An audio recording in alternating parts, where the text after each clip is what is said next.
Outside the door, it's minus 45 degrees, pitch dark. And for breakfast, you have to hunt a 4-ton monster with teeth 2.5 meters long.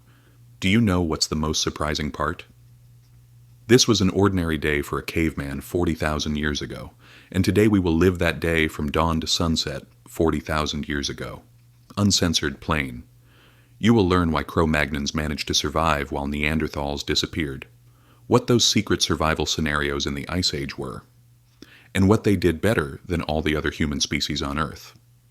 Forget everything you have seen and know about cavemen. There are no savage people in animal hides. The truth was much more interesting. This is the story of the people who created art, invented fashion, built the first settlements, and laid the foundations of all modern civilizations. Are you ready? Then we are going back 40,000 years right now. So, Ice Age dawn. Inside the cave it's pitch dark, but the fire that is about to go out gives light from a small spark, and more importantly, heat. Our hero, let's just call him the hunter, slowly opens his eyes from his sleep, about 25 years old.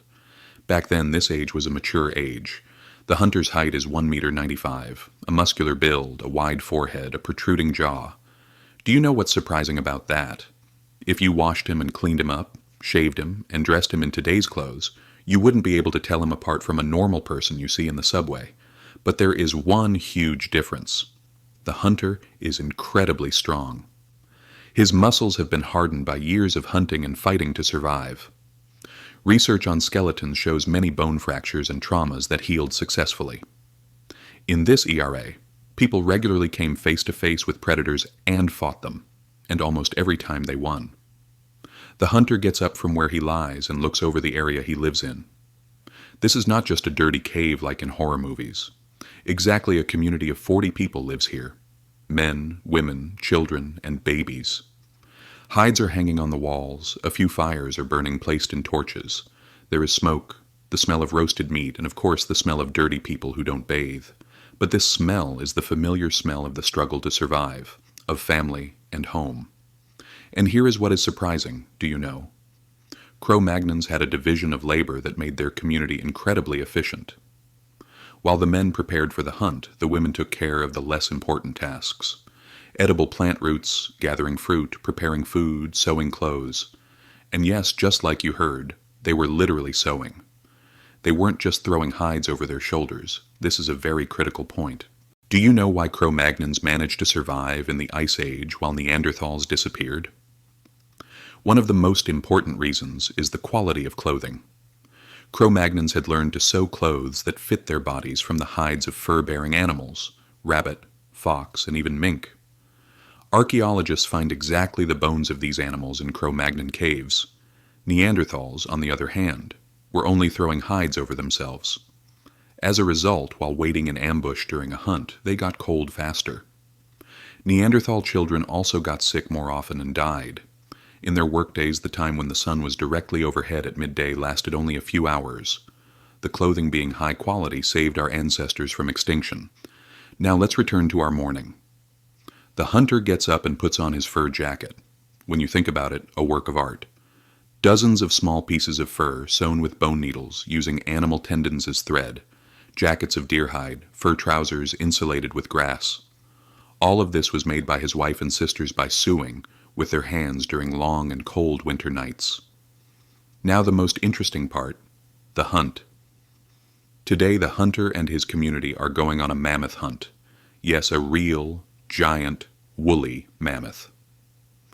Hunting such animals is a carefully planned operation, carried out with ambushes and involving at least 20 of the best hunters. They have a very secret weapon that Neanderthals didn't have, a spear thrower. This is a wooden stick with a hook at the end. It increases a spear's throwing range up to 3 times. Think. Instead of getting within 3 meters of a 3-ton mammoth, you can attack by throwing the spear from 30 meters away. The hunter and his community leave the cave. In front of them, a landscape appears that you cannot find anywhere in the world today. A cold steppe, covered with tough grasses and shrubs. In the distance, herds of deer are grazing. Farther away, a woolly rhinoceros is seen. In the sky, giant vultures and eagles glide. The temperature is minus 35. But Cro-Magnons don't even feel cold. Their clothes keep them warm. Every hunter has a role. The best trackers go ahead reading the signs on the ground like an open book. Here are mammoth tracks. Female, alone, about 45 years old. It will be a perfect prey. Older females are slower. They often separate from the herd. It is easier to trap them. And now pay attention, the most ingenious moment. Cro-Magnons didn't just chase animals with spears. They used the psychology of the hunt, knowledge of terrain, and teamwork. The group splits into two. One group of hunters, with torches and making noise, manages to get the mammoth to move toward a certain direction. The animal is afraid. It panics. It runs. Exactly toward the second group, which is waiting in ambush with spears at the cliff. The mammoth is massive. It desperately resists. But 20 spears thrown at the same time from a safe distance do the job. The mammoth falls. The hunt is over. This is a victory. But not violence for violence's sake. This is a victory for the struggle to survive, now. The real work begins. The whole community comes on to the kill. The men cut up the prey with stone knives, so sharp that even in the modern age, surgeons still experiment with obsidian scalpels. The women fill the meat into leather bags. The children help carry the lighter pieces. Nothing is wasted. Meat means a month's worth of food. The bones are used as material for tools and weapons. The animal's hide is a covering for future clothing or shelter. These are raw materials used to create incredible things. In the evening, the community gathers around the fire in the cave. The oldest hunter tells today's hunt using gestures and facial expressions. Cro-Magnons' language was very complex, but developed enough to convey ideas, yet much was transmitted visually. And then the magic begins. Literally, it ends. The hunter takes out a piece of charcoal and red ochre and goes toward the cave wall. There, in the light of the fire, he starts drawing today's hunt. The mammoth, the hunters, the spears. This is not just a drawing, it is a magical ritual meant to ensure the success of the next hunt. Cro-Magnon cave paintings still astonish art historians today. Some drawings in caves found in France and Spain are so perfect that modern artists envy their mastery. Night goes on. By the fire, someone takes out a strange object. It makes a rhythmic sound when you shake it. What could this be? A bracelet made of mammoth bone. And in a corner, leaning against the cave wall, a young woman wrapped in warm furs is nursing a baby. By the fire lies the world's first dog, a domesticated wolf. It has abandoned its wild life for the warmth of the fire and the leftover pieces of meat, and it is dozing. The hunter lies down tiredly on the hide. Tomorrow will be the beginning of a new day, maybe. Tomorrow he will go check the rabbit traps, or he will make a new spear from flint and wood, or he will go to a neighboring tribe to trade. Yes, Cro-Magnons traded. They had trade networks stretching for kilometers. Archaeologists find items belonging to one region, spears and tools made from materials from completely different places. This is the fundamental difference that separated Cro-Magnons from Neanderthals. Neanderthals were strong individuals. Cro-Magnons were a team. A Neanderthal could defeat a Cro-Magnon in a physical confrontation, but a team of 20 Cro-Magnons working like a single mechanism would always defeat a team of 20 Neanderthals.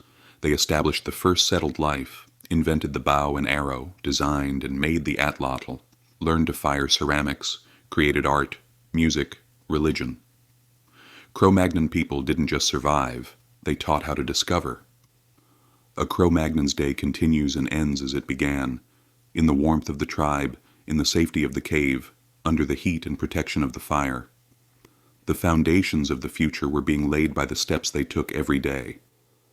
Every invention and tool, every figure on the wall, every hunt story told by the fire, every child born and surviving in this cold world, each of them led to us being here now. These people survived the Ice Age. They were not the strongest or the fastest, but they survived because they knew how to cooperate, to create, to think ahead, to be united. We are their direct children. Every time you work in a group, every moment you invent something new, every time you share a new story or a new idea, you are continuing the work started by a group of people around a fire in a cave 45,000 years ago. So, dear Ice Age and all surprising thing enthusiasts, If you enjoyed this 45,000-year journey, if you learned something new about our hairy but very smart grandfathers, and if you realized you would like to be born as a Cro-Magnon, just think, no taxes, no morning traffic. Then be sure to subscribe to our Today's Secret channel and Abizadalna write in the comments. Could you handle a life in the ancient age, or would you prefer the modern world with food delivery and central heating? Share your thoughts, debate, dream. Criticize me if you want. After all, what makes us human is our ability to communicate and exchange ideas. In the next video. See you where we will continue to explore the astonishing history of life on Earth.